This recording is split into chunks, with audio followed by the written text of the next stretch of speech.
पहला पाठ नबी इज़ेकियल का ग्रंथ, अध्याय 37, वचन संख्याएं 21 से 28 तक। और उनसे कहो, प्रभु ईश्वर यह कहता है, मैं इस्राएलियों को उन राष्ट्रों में से इकट्ठा करूंगा जहां वे चले गए हैं। मैं उन्हें चारों दिशाओं से इकट्ठा करूंगा और उन्हें उनकी निजी भूमि वापस ले जाऊंगा। मैं अपने देश में तथा इस्राएल के पर्वतों पर उन्हें एक राष्ट्र बना दूंगा और एक ही राजा उन सब का राजा होगा। वे अब से ना तो दो राष्ट्र होंगे और ना दो राज्यों में विभाजित। वे फिर घृणास्पद मूर्ति पूजा और अधर्म से अपने को दूषित नहीं करेंगे। उन्होंने मेरे साथ कितनी बार विश्वासघात किया, फिर भी मैं उन सब पापों से उन्हें छुड़ाऊंगा और शुद्ध करूंगा। वे मेरे प्रजा होंगे और मैं उनका ईश्वर होऊंगा। मेरा सेवक दाऊद उनका राजा बनेगा और उन सब का एक ही चरवाहा होगा। वे मेरे नियमों पर चलेंगे और मेरी आज्ञाओं का विधिवत पालन करेंगे। वे और उनके पुत्र पौत्र सदा सर्वदा अपने पूर्वजों के देश में निवास करेंगे, जिसे मैंने अपने सेवक याकूब को दे दिया है। मेरा सेवक दाऊद सदा के लिए उनका राजा होगा। मैं उनके लिए शांति का विधान निर्धारित करूंगा, एक ऐसा विधान जो सदा बना रहेगा। मैं उन्हें फिर बसाऊंगा, उनकी संख्या बढ़ाऊंगा और उनके बीच सदा के लिए अपना मंदिर बनाऊंगा। मैं उनके बीच निवास करूंगा। मैं उनका ईश्वर होऊंगा और वे मेरी प्रजा होंगे। जब मेरा मंदिर सदा के लिए उनके बीच स्थापित होगा, तब सभी राष्ट्र यह जान जाएंगे कि मैं प्रभु हूँ, जो इस्राएल को पवित्र करता है। प्रभु की वाणी। संत योहन के अनुसार पवित्र सुसमाचार।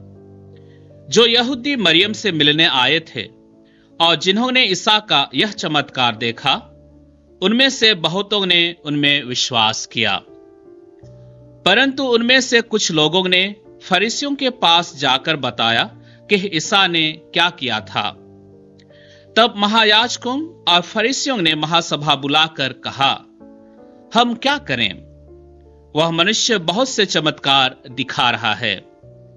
यदि हम उसे ऐसा करते रहने देंगे तो सभी उसमें विश्वास करेंगे और रोमन लोग आकर हमारा मंदिर और हमारा राष्ट्र नष्ट कर देंगे। उनमें से एक ने, जिसका नाम कैफस था और जो उस वर्ष प्रधान याजक था, उनसे कहा, आप लोगों की बुद्धि कहां है? आप यह नहीं समझते कि हमारा कल्याण इसमें है कि जनता के लिए एक ही मनुष्य मरे और समस्त राष्ट्र का सर्वनाश ना हो। उसने यह बात अपनी ओर से नहीं कही। उसने उस वर्ष के प्रधान याजक के रूप में भविष्यवाणी की कि ईसा राष्ट्र के लिए मरेंगे, और ना केवल राष्ट्र के लिए बल्कि इसलिए भी कि वे ईश्वर की बिखरी हुई संतान को एकत्र कर लेंगे। उसी दिन उन्होंने ईसा को मार डालने का निश्चय किया। इसलिए ईसा ने उस समय से यहूदियों के बीच प्रकट रूप में आना जाना बंद कर दिया। वे निर्जन प्रदेश के निकटवर्ती प्रांत के एफ्राइम नामक नगर गए और वहां अपने शिष्यों के साथ रहने लगे। यहूदियों का पास्का पर्व निकट था। बहुत से लोग पास्का से पहले शुद्धिकरण के लिए देहात से यरूशलेम आए। वे ईसा को ढूंढते थे और मंदिर में आपस में कहते थे, आपका क्या विचार है? क्या वह पर्व के लिए नहीं आ रहे हैं? महायाजकों और फरीसियों ने ईसा को गिरफ्तार करने के उद्देश्य से यह आदेश दिया था कि यदि किसी व्यक्ति को ईसा का ठिकाना मालूम हो जाए तो वह इसकी सूचना दे। प्रभु का सुसमाचार। ख्रिस्त में मेरे प्यारे भाइयों बहनों, हम अपने जीवन और अपने कामों के द्वारा सबों को खुश नहीं कर सकते हैं। आज के सुसमाचार में हमने सुना कि किस तरह से यीशु ख्रिस्त के शब्दों, उनके कामों और उनके चमत्कार बहुतों को उनके प्रशंसक बनाए।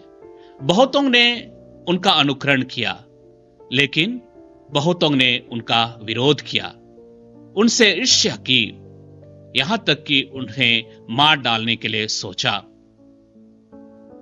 यीशु ख्रिस्त जब लाजरुस को मृतकों में से जिलाया तो लोग मरियम से भी मिलने के लिए गए थे।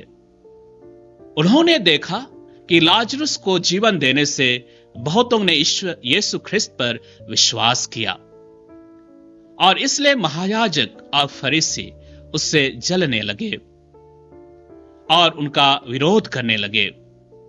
लेकिन उनका विरोध राष्ट्र के लिए जीवन होगा, मनुष्यों के लिए उत्थान होगा। ख्रिस्त में मेरे प्यारे भाइयों बहनों, हम सबों को भी अपने जीवन, कार्यों और विश्वास के द्वारा लोगों के समक्ष हमें प्रेरणा देनी है। उन्हें हम सबों को ईश्वर के प्यार के समक्ष लाना है, उनके मुक्ति राह में लाना है। लेकिन बहुतों को हमारे कार्यों के द्वारा, हमारे शब्दों के द्वारा दुख पहुंचेगा, उन्हें चोट लगेगी, वे हमारा विरोध करेंगे। लेकिन उनका विरोध हमारे कार्यों को, हमारे अच्छे शब्दों को नहीं मारना चाहिए, बाधक वे उन्हें नहीं बनना चाहिए। इसलिए ख्रिस्त में मेरे प्यारे भाई बहनों, जिस तरह से यीशु ख्रिस्त ने हमारे मुक्ति के लिए अपने शब्दों, अपने वचनों, अपने कार्यों और अपने चमत्कारों को जारी रखा, हम सबों को भी अपने जीवन के द्वारा, अपने वचन और कामों के द्वारा लोगों के समक्ष ईश्वर की मुक्ति योजना को आगे बढ़ाते जाना है, चाहे हम सबों को विरोध का सामना क्यों ना करना पड़े। चलिए हम प्रार्थना करें कि हम अपने कार्यों, वचनों के द्वारा ईश्वर की महिमा, उनकी मुक्ति राह को हम लोगों के समक्ष रख सके।